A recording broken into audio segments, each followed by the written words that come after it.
Добрый день! Я рада приветствовать вас на своем канале, и сегодня мы будем плести с вами интересный мастер-класс по плоскому колье-воротничку, который можно носить как под платье, так и под воротничок. А если вы вдруг впервые на моем канале, то не забывайте подписаться на него, а также нажать на колокольчик, чтобы не пропустить уведомления о моих новых мастер-классах. Также у меня есть небольшая просьба. Если вы плетете изделия по моему мастер-классу, то не забывайте оставить ссылку либо описание под вашими фотографиями. Мне будет очень интересно посмотреть, какой же у вас получился результат. Ну что же, а теперь давайте приступим к плетению самого мастер-класса. Итак, нитки я буду использовать вот такие. Смотрите, вот это у меня бобина Ariana Vega номер 40, а это у меня Love Sun 70L. Также нам понадобятся бусины, у меня это 4 мм. Я взяла 2 челнока, у меня здесь 2 оттенка. Боковую часть я буду плести из более темных ниток, а среднюю, то есть середину, я сплету из светлого оттенка. Для начала мы должны сплести все 3 боковые стороны. Вот посмотрите, хочу вам также показать пробник, который у меня был сплетен заранее. Вот. Он, правда, у меня черновой, не до конца доработанный, но примерно вот так у нас будет выглядеть наш мотив. Для начала мы будем плести 1, 2, 3 вот этих боковины. Я взяла более темный оттенок нити и начинаю плетение. Первое колечко у нас будет 20 пико 5. Не забываем, что у нас здесь хвостики ниток, которые мы должны заправить в начале.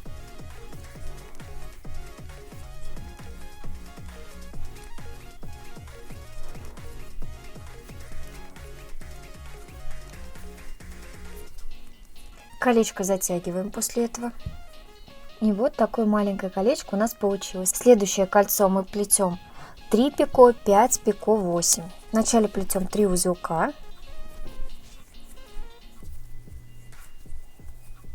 Делаем небольшое пико.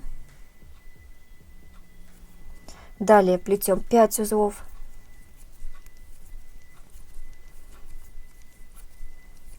Выполняем соединение за пико от первого колечка.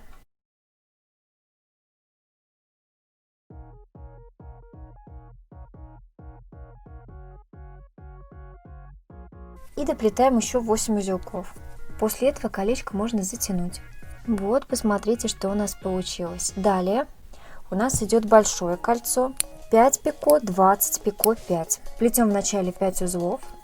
Далее выполняем соединение за пико, который у нас вот здесь вот есть на стыке 2 колечек. Далее плетем 20 узелков.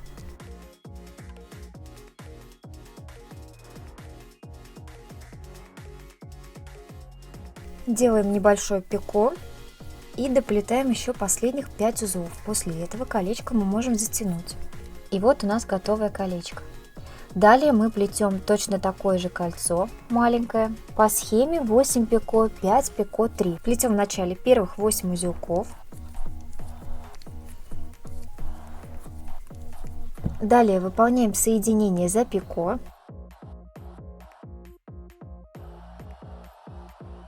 Плетем еще 5 узелков.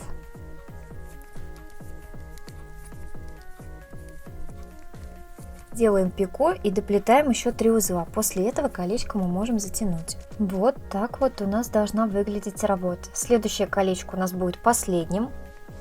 Плетем его по схеме 5 пико 20. После первых сплетенных 5 узелков мы должны будем выполнить соединение за пико. Вот посмотрите, я сплела 5 узлов. Теперь выполняю соединение за пико вот здесь вот между 2 колечками.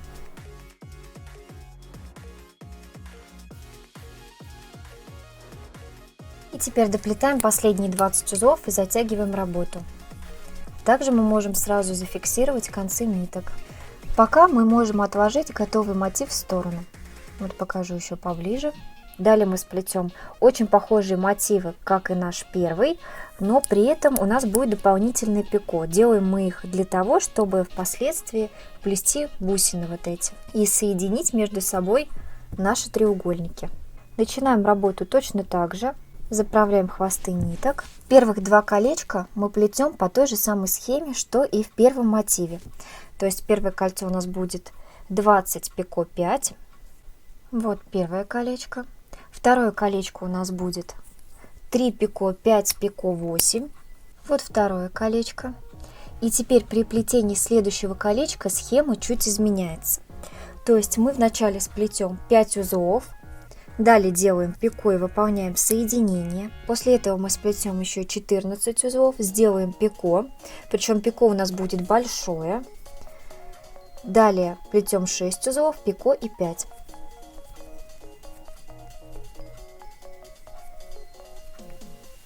Начинаем вначале плетем первых 5 узлов, выполняем соединение. Начало у нас точно такое же. Далее мы сплетем 14 узелков.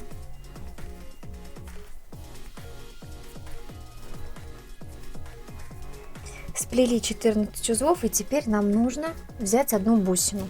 Теперь мы берем сложенную пополам проволочку тоненькую и подкладываем ее к нашей работе. Складываем пополам, делаем петельку и надеваем бусинку через проволочку. Оставляем достаточно свободный хвостик, чтобы нам потом было удобнее зацепиться. Но не переборщите, все должно быть в меру. И доплетаем еще 6 узлов, придерживая бусинку при этом, чтобы у нас пико не убежало. Вот посмотрите. Покажу чуть-чуть поближе. Теперь мы можем бусинку снять пока что, либо зацепить ее скрепкой, если вам так удобнее. Я обычно снимаю, мне некомфортно плести.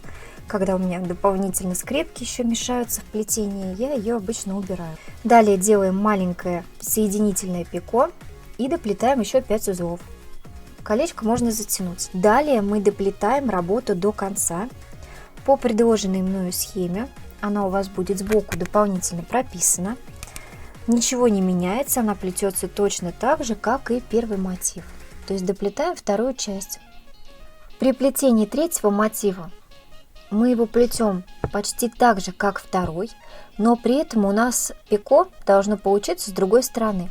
То есть среднее колечко мы плетем по схеме 5 пико, соединение выполняем, далее плетем 6 узлов, делаем опять большое пико с бусинкой, доплетаем 14 узелков, делаем небольшое пико соединительный и еще 5 узлов. То есть в принципе у нас очень похож мотив получится, третий, но пико должно быть с другой стороны. И вот посмотрите, вот наш ранее сплетенный мотив и вот мотив, который я сплела последним. То есть видите, он у нас серединка, она симметрична. Я обязательно к нему пропишу полностью схему, она будет у нас вот здесь прописана, поэтому плетите по ней, чтобы не запутаться. А теперь мы приступим, после того, как у нас готовы все 3 мотивчика к сборке. Плести мы будем теперь серединку. Вот посмотрите, у нас должно получиться вот так. Вот такой треугольничек. Первое колечко у нас будет 3 пико, 5 пико, 14 пико, 5 пико, 3. Начинаем плести первых 5 узелков. Не забываем о том, что нам нужно также заправить кончики ниток. Вообще не забывайте всегда вплетать их в начале работы. Итак, сплели первых 3 узла. Делаем небольшое пико.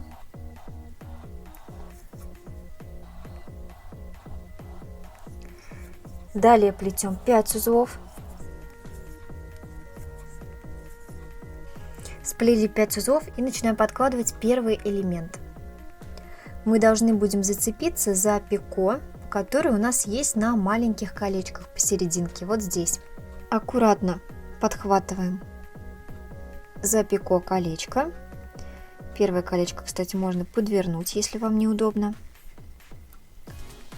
Далее выполняем соединение.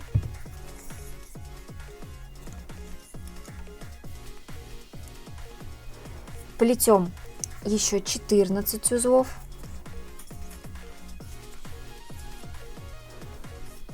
Подкладываем теперь второй мотив. И здесь мы тоже должны зацепиться за пико боковое. Вот здесь.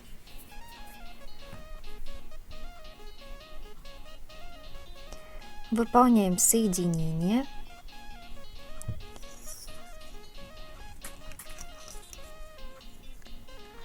Плетем теперь 5 узлов. Делаем пико и доплетаем последних 3 узла. После этого работу можно будет затянуть. И вот что у нас получилось. Далее мы сплетем маленькое колечко. Оно у нас будет состоять из 3 пико, 6 пико, 6 пико, 3. После первых 3 узелков мы выполним соединение. Вот здесь у нас на предыдущем колечке есть пико, за него мы соединяемся. Далее плетем 6 узелков.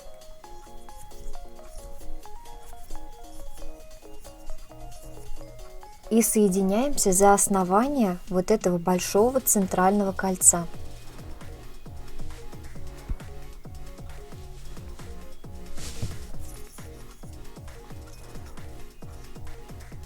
Подтягиваем ниточку так, чтобы у нас не было ее заметно. Вот. Далее плетем еще 6 узлов.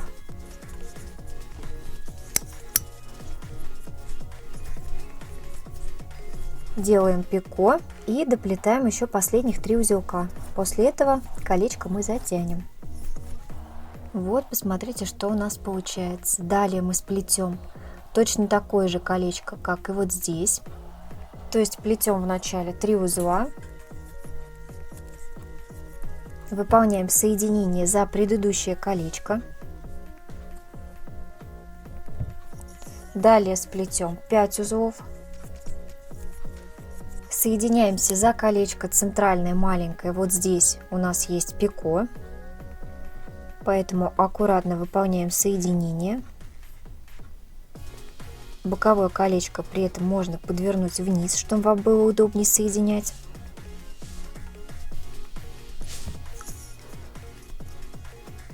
Далее плетем 14 узлов. Опять соединение, уже опять подкладываем третий мотив. Вот так вот мы его подкладываем. Подворачиваем колечко для удобства соединения. Проходимся за пико от маленького центрального колечка.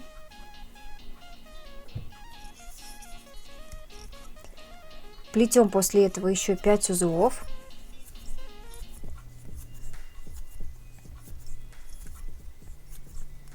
Делаем пико и еще 3 узла. Колечко затягиваем. Отгибаем боковые колечки и смотрим, что у нас получилось. Вот, посмотрите, что у нас на данном этапе происходит.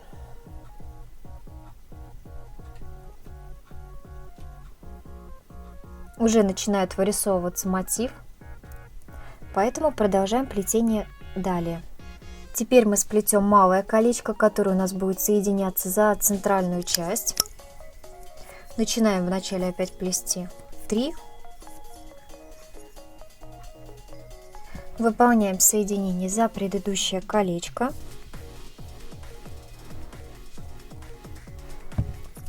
Плетем далее 6 узлов.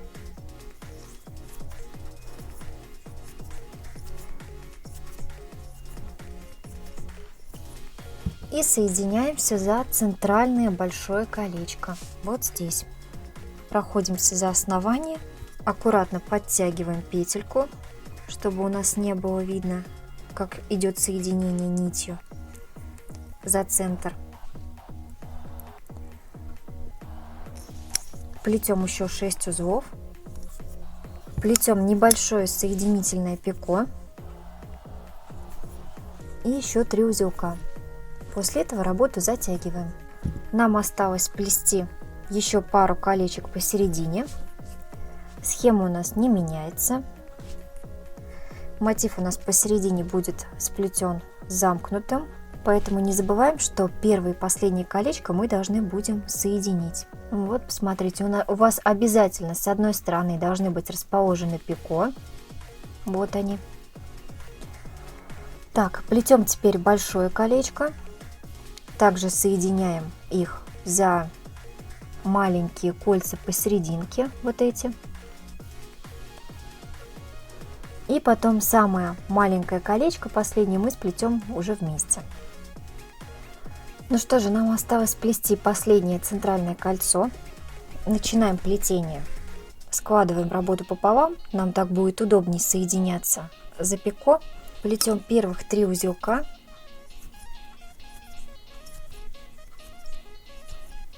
Выполняем соединение.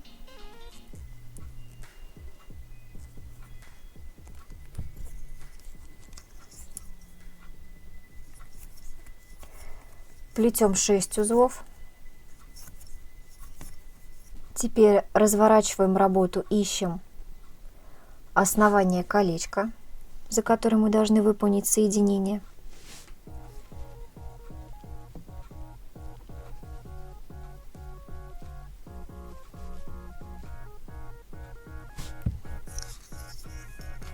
Аккуратно проходимся, потому что здесь уже не особо удобно соединять работу.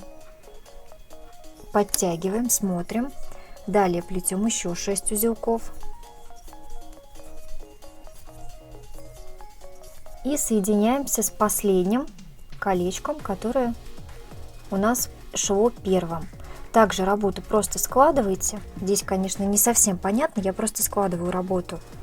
Вот она у меня на изнанке лежит. Теперь я ее складываю так, чтобы мне было легко достать до пико. Вот оно. Вот здесь я прохожусь за пико, подхватываю нить и выполняю соединение. Доплетаю последних 3 узелка и затягиваю. Вот, посмотрите, у меня ничего не перекручено получилось. Все очень аккуратно достаточно, но при этом все колечки соединены.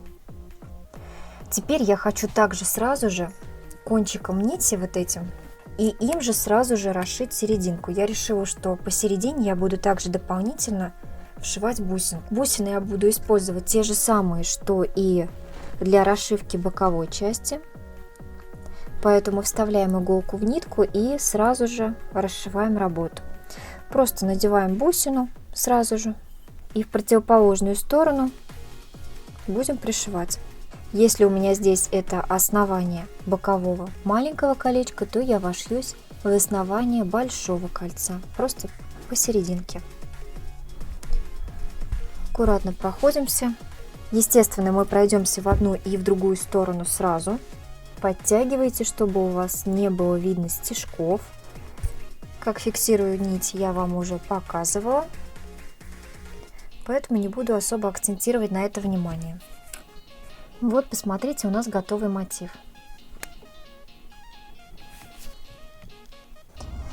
Итак, у нас закончен первый мотив, и я начала плести второй. Вот посмотрите, для начала я сплела одну часть, то есть получается колечко посередине у меня плелось по схеме, а весь остальной мотив плетется по той же самой схеме. Пока мы его откладываем в сторону. И теперь займемся плетением бокового мотива, вот этого верхнего. Давайте для начала верхнее сплетем. Вот посмотрите, я начала его уже плести, чтобы сэкономить время ваше. Поэтому у меня сплетены первое и второе колечко. Схема не меняется. Далее я сплела 5 узлов, выполнила соединение за пико. Теперь я сплела 6 узлов и буду соединяться со своим мотивом, который у меня ранее сплетен. Вот посмотрите, за верхнюю часть я буду соединяться. Для начала нам нужно надеть бусину. Для этого я беру проволоку, прохожусь сквозь пико, надеваю бусину на пико.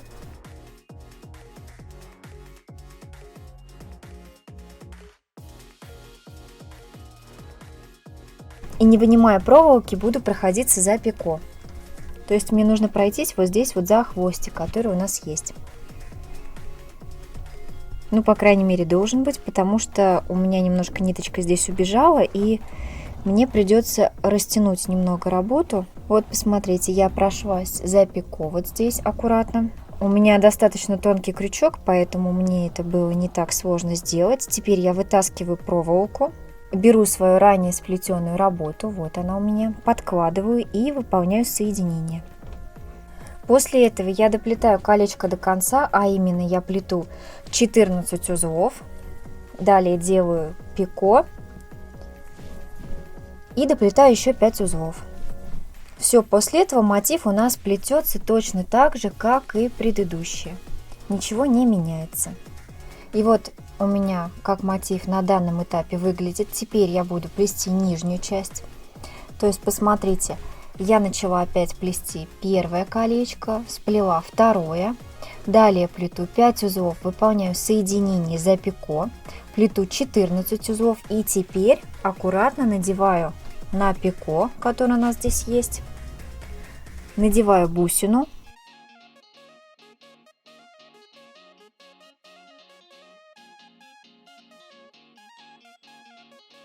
А далее нам нужно будет выполнить соединение за наше колечко, которое мы сейчас плетем. То есть вначале мы проходимся за пико с бусиной. Вот видите, я прошлась в пико. Далее я вытащу проволоку. По сути, мы выполняем те же самые действия, что и при соединении первого мотива. Далее я выполняю соединение аккуратно, чтобы у меня никуда не убежал мой крючочек, потому что проходиться достаточно сложно. Вот, я прошлась. Далее я буду доплетать 6 узлов, сделаю небольшое соединительное пико и доплету колечко до конца, это еще 5 узелков. Колечко после этого можно затянуть. Мотив теперь можно будет доплести до конца. То есть нам нужно сплести маленькое колечко и еще одно большое. Вот, посмотрите, как выглядит сейчас работа. Пока не совсем понятно, что у нас получается, но это пока только временно. Доплетаем мотив до конца и фиксируем кончики ниток, не забываем. Так как у нас колье будет идти на увеличение, мы должны будем сплести не один, а 2 таких мотива, то есть у нас здесь должен образовываться квадрат. Плетем точно такой же мотив, но только в зеркальном отражении.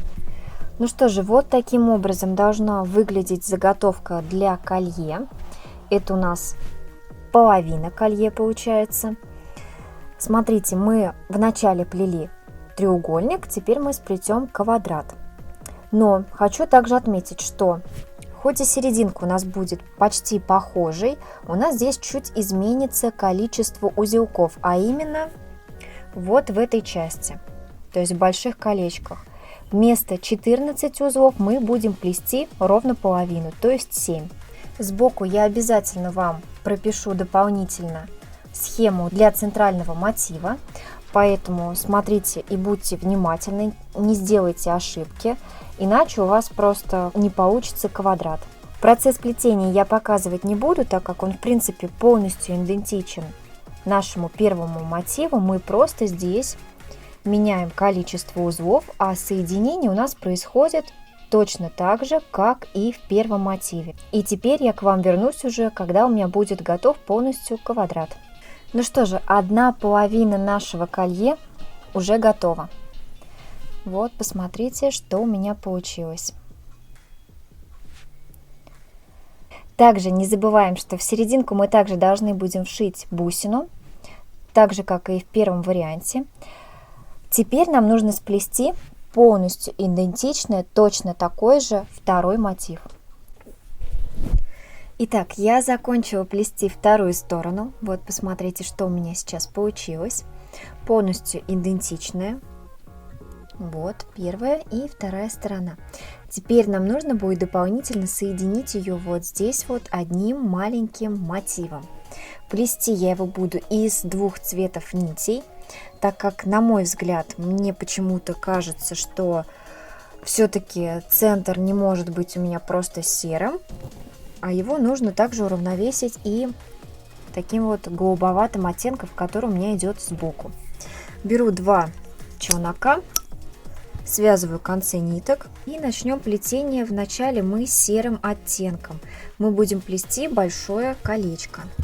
Оно, кстати, у нас будет соединяться с одним из мотивов. Так, плетем первое колечко. 15 пико, 8 пико, 7.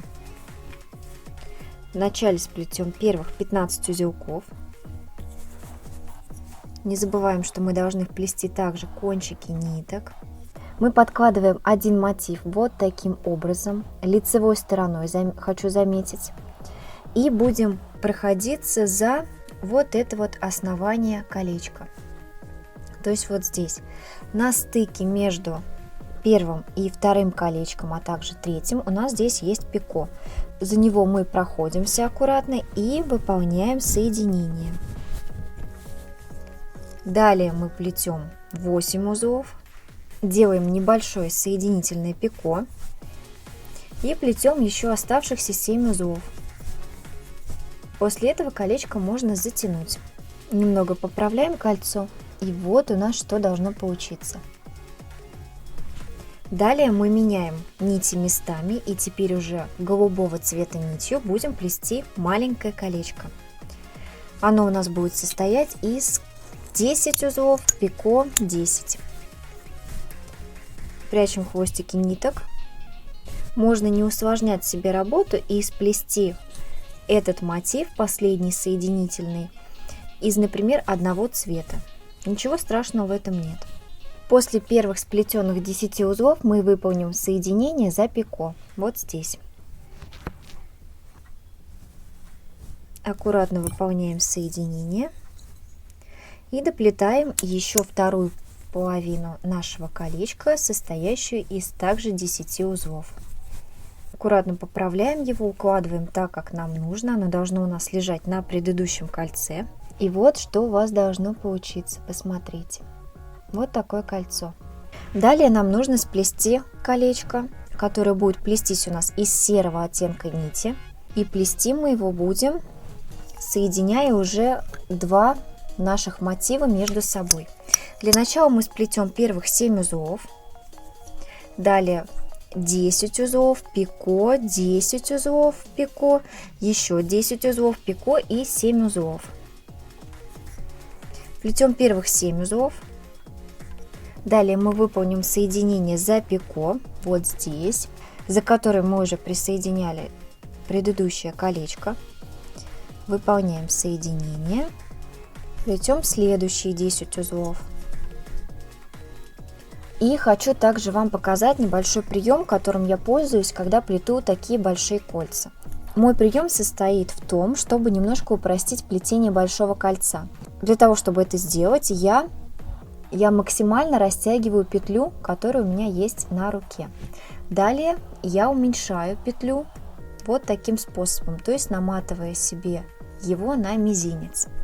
Зачем я это делаю? Делаю я это для того, чтобы мне было комфортнее плести большое колечко и не растягивать петлю через большое количество сплетенных мною узелков, потому что они могут немного деформироваться. И вообще неудобно, их же нужно все придерживать, а так у вас уже есть небольшой запас нити, который вам позволит плести и не думать о том, что вам будет неудобно протаскивать нить через сплетенные узелки. Ну что же, плетем 10 узлов и выполняем соединение за вот это вот место. Посмотрите, вот здесь.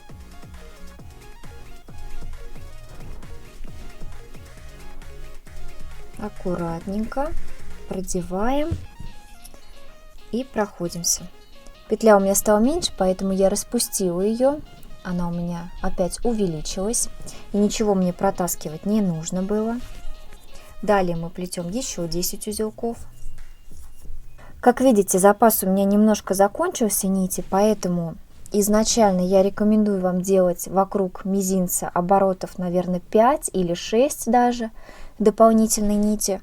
Поэтому я сейчас еще раз растяну, пока у меня позволяет. И сделаю дополнительных 2 оборота. У меня здесь сплетены еще 10 узелков. Я подкладываю вторую часть. Посмотрите, она должна у меня соединиться вот в этом месте. Соединение мы будем выполнять вот здесь. Поэтому я переворачиваю так, как мне удобно выполнить соединение.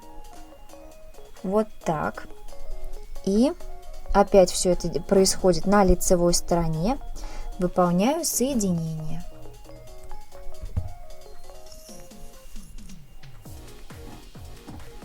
Подтягиваю аккуратно. Плету еще 10 узлов. Вот у меня петля опять уменьшилась. Я просто снимаю ее с пальца. Мне не нужно будет протаскивать ее через вот это большое количество сплетенных уже узлов, которые могут при протаскивании немножко деформироваться. Я сплела еще 10 узелков, делаю пико и плету еще последних оставшихся 7 узлов. И все, начинаю затягивать. Также хочу отметить, что узелки нужно плести достаточно свободными. Вот даже вовсан, казалось бы, очень скользкая нить, но все равно с трудом затягивается. Далее мы будем плести, меняем челноки местами и плетем другого цвета нитью, синий, то есть, и мы плетем колечко 10 пико 10. После первых сплетенных 10 узелков мы выполним соединение за пико на предыдущем колечке, вот здесь.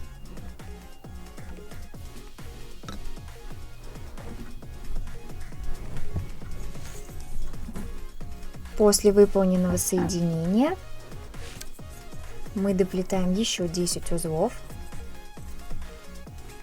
Далее мы плетем последнее кольцо, которое у нас состоит из 7 узлов, пико, 8 пико, 15.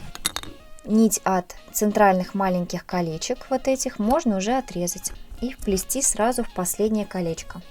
Плетем вначале первых 7 узлов, выполняем после этого соединение за пико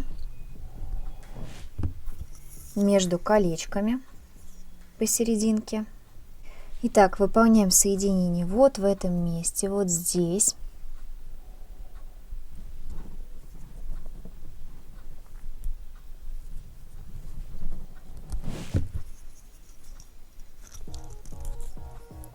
Плетем после этого еще 8 узлов.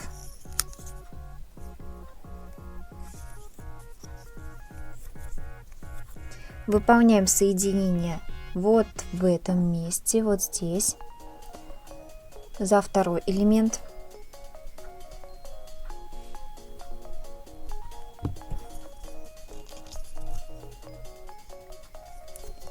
А далее доплетаем последних 15 узелков.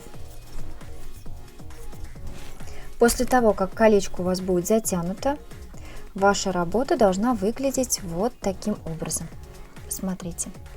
Далее мы оставляем достаточно длинный кончик нити, чтобы вшить еще дополнительно бусину. Отрезаем, надеваем сразу же иглу и пришиваем одну бусину посерединке. Вы можете взять, например, еще дополнительно какой-то сделать подвес. То есть, например, взять бусинки-капельки и вшить их в серединку. Я этого делать не буду, потому как мне хочется сделать более лаконичное, простое украшение, которое можно носить каждый день. Поэтому я набираю только одну 4-миллиметровую бусину и пришиваю ее посередине. Теперь нам осталось сплести то, на чем у нас будет держаться наше колье. Так как у меня это колье под воротничок, теперь я хочу сплести из комбинированных колец вот такое вот продолжение, и то, на чем у меня будет вообще само колье держаться. И вернусь уже к вам с готовым результатом. Ну что же, вот такое колье у меня получилось. Посмотрите вот его поближе.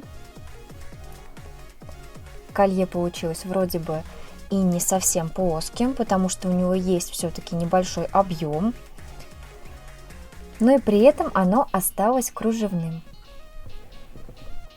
Также вы можете сделать дополнительный ряд из комбинированных колец, присоединившись вот за эти пико, которые у нас остались, и далее соединить их с вашим первым рядом из колечек. Ну что же, я надеюсь, что мой мастер-класс был интересным и полезным для вас. И если вам понравилось мое видео, то не забывайте поставить мне, пожалуйста, пальчики вверх, а также подписывайтесь на мой канал. А на сегодня я прощаюсь с вами. До новых встреч. Пока-пока.